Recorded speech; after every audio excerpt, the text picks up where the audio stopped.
ubah Hamlet Dohling ubari General Secretary barim Jong kakasi Student Union sengkeme menta kasni ka arpun terik nailar arjar arhulai ulayo ban Plie Pyrda no ya kelimpung ilek kai kenjat bol bala penlong da kaseng KSU mau kerbuat circle Southwest Khasi Hills District bala tip kom ka Maitshaphrang under 16 Football League arjar arhulai da ka buru ya kapang hooi ka sports Raimau riding ngin kiaron ong MU drugs kabakila penlong hamadan MDSA mau kerwat ko umjaran hot spring bat ka mau pai FC rang thong barayo banila kai sedang hakan ni kelimpung ilek kai kenjat bol ha ka bahakan ni kejung ilek kai hapo jong kamadan kimsim layo ban thabi ki goal jong ki wat la kila persang bun sin man thabi ki goal bat hadu ka bokot jong jing ilek kai baro atli ki kin hun kimsim lala ban thabi ki goal danot lanon Haswa ban sedang kejung ilek kai layo ban penlong ya kejung lang blingkot bal penyai da uba Renal Ricky yau penyau Sports Secretary KSU mau kerwat circle bat kejing keren lingkot na uba forward man nongram President KSU Southwest Khasi Hills District ba damang singkon DSO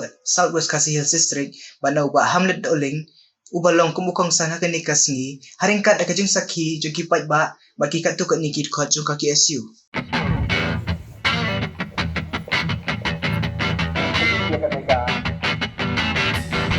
dapat Maitshaphrang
Siapa?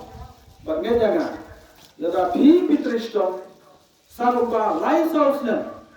Ngamar ketian bagian sausnya. Kini kipraya ada mau keluar. Kibandi nak lajang football club. Kibandi nak North Sudan football club. Kibandi nak Mumbai City batum tak tertem. Kedua kedua. Dalam ke profession. Kam kerja nak tak kerja pi. Berkerja sekarang kaum derka batristom berminat berkerja jauh besar kaum kerja pi. Tuh kerja aki jadi oper. Kerja ayo drugs. Marni kemana jadi rapri. Kita kerja dia dulu jauh oper. Dan kerja nak kedai itu berkerja kerja dia tournament berkeluar kisi dalam tempat jump baru kerja sekarang. Hak bagi mis born ba player berkerja dan bagi kafas Maitshaphrang football tournament.